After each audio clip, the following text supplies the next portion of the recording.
एक बहुत अद्भुत कहानी है। कहानी है कि कृष्ण के गांव के बाहर एक सन्यासी का आगमन हुआ। वर्षा के दिन थे, नदी पूर्व पर थी, सन्यासी उस पार था।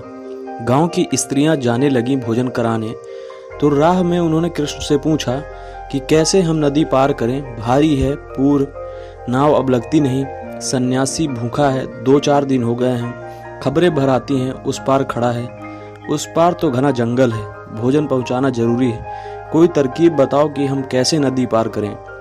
तो कृष्ण ने कहा कि तुम जाकर नदी से कहना कि अगर सन्यासी ने जीवन में कभी भी भोजन न किया हो, सदा उपवासा रहा हो, तो नदी राह दे दे।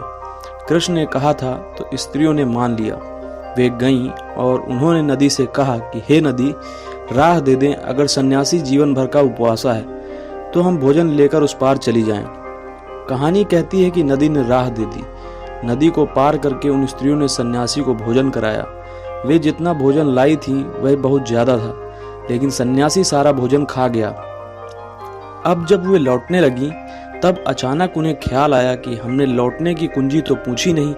अब मुश्किल में पड़ गए, क्योंकि तब तो कह दिया था नदी से कि अगर सन्यासी जीवन भर का उपवासा हो, मगर अब तो किस मुंह से कहें कि सन्यासी जीवन भर का उपवासा हो। उपवासा कहना तो मुश्किल है, भोजन भी साधारण करने वाला नहीं है। सारा भोजन कर गया, जो भी वे लाई थी वह सब साफ कर गया है।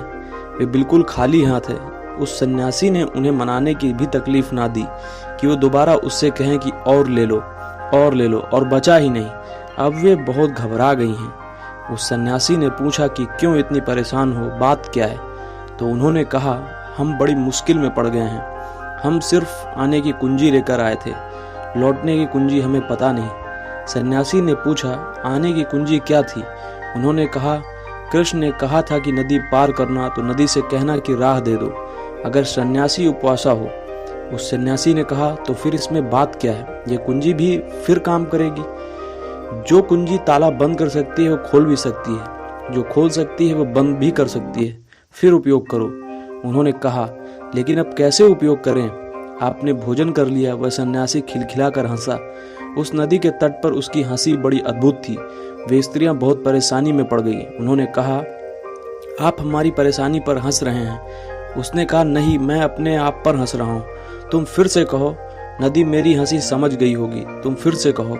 और उन स्त्रियों ने बड़े डर, बड़े संकोच और बड़े संदेह से उस नदी से कहा कि अगर ये सन्यासी जीवन भर का भूखा रहा हो, उनका मन ही कह रहा था कि बिल्कुल गलत है यह बात, लेकिन नदी ने रास्ता दे दिया। वे तो बड़ी मुश्किल में पड़ गई। लौटते वक्त जितना बड़ा चमत्कार हुआ था वह जाते वक्त भी नहीं हुआ था। उन्होंने कृष्ण से जाकर कहा कि हद हो गई, हम तो सोचते थे चमत्कार तुमने किया, लेकिन चमत्कार उस सन्यासी ने किया है। जाते वक्त तो बात ठीक थी, ठीक हो गई, लौटते वक्त भी वही बात हमने कही और नदी ने रास्ता दे दिया।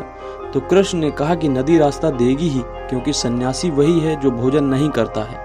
उन्होंने कहा, लेकिन हमने अपनी आंखों से उसको भोजन करते देखा है। तो कृष्ण ने कहा, जैसे तुमने उसे भोजन करते देखा, ऐसे ही वह सन्यासी भी अपने को भोजन करते देख रहा था, इसलिए वह करता नहीं है।